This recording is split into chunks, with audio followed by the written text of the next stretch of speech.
Lun galak lagi nyo nejak disampaikan tapi saboh menemat yang perlian dilakukan tanyonyo bangsa Aceh. Bangsa Aceh bangsa yang beradab. Watet sampaikan sesuatunya benar pegangan. Long mohon awak drone pu yang disampaikan poin benar menemat secara fakta. Yang entuknya akan lunghoi perusahaan yang disebutkan buno dengan perwakilan awak drone rapat dengan Porkopimda lung hadirkan BPN Manduk.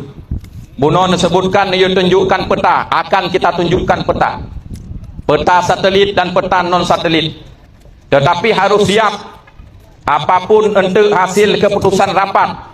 So yang kuat secara fakta, so yang kuat secara administrasi harus terima keputusan rapat. Setuju? Setuju dengan lepres matang undangan. Nyo bacu-bacu tak pejak, hana mungkin tak balik telapak tangan kasus di Aceh Timur cukup jai.